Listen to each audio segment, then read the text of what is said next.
welcome back. Now, Daniel, the designs on all of Indonesia is not just about batik. It's not just about the figures of Indonesian wayang and Indonesian heroes, as we see here. How do you try to cultivate this Indonesian culture and identity?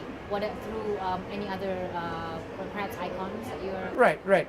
So right now we're focusing a lot on the Garuda side of Indonesia, and then for inside the character of Damal of Indonesia T-shirt or the jackets or anything else, we always have a history behind it. So for example, like this one, this is one of the funky gunungan, we call it, as you could see. the color and Exactly, and this is not your regular gunungan. Gunungan. Well, yeah, it's very traditional, but this and one more is, intricate in a sense. there is no Kenya West glasses. Yeah, so it's very different.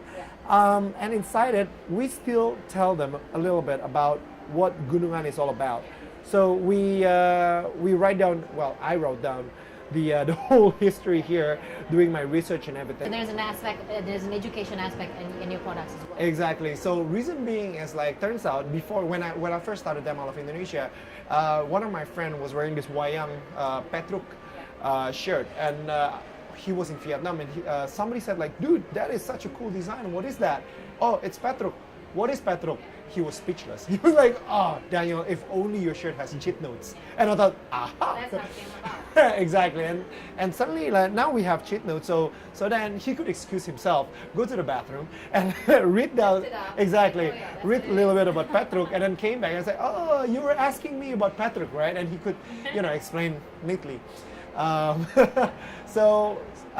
right now I'm trying to find a symbol that unify Indonesia.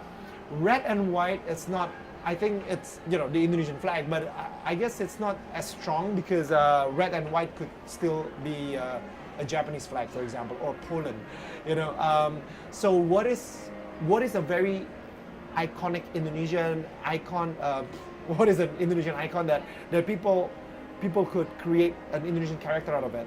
I would say Garuda. Yeah, exactly. I would say Garuda because, for example, batik, people could still mix it up as like, oh, is that a Malaysian batik or is that an Indonesian batik? Exactly. Or sarung. Is that Filipino kind of sarung or a Thai sarung or Indonesian sarung? So then what really combine all the cultures of Indonesia in one? And I guess it's the Garuda, the symbol, the Garuda Pancasila, and that's what we're focusing a lot about. Right now we have pretty much Garuda in every single design that we have. For example, in what you're wearing right now, there is the Garuda on the D as well. So Garuda di dadaku, Garuda on my chest. So definitely it's, I'm trying to subliminally getting people, even outside Indonesia, whenever they want to know about Indonesia, by Garuda.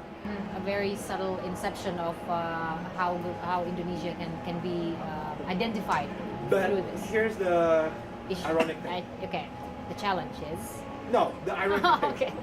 I just watched Night in the Museum 3. Yes. And there was that little Garuda.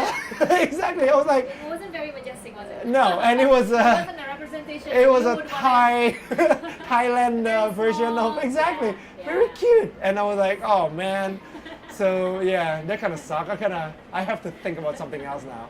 Well, I mean, like, this has been with you from the beginning, though, Garuda. So Yeah, true. it's become the ambassador of your brand in a way. That's true. It's been embedded. Okay, we'll get into the entrepreneurship of Daniel Mananta right after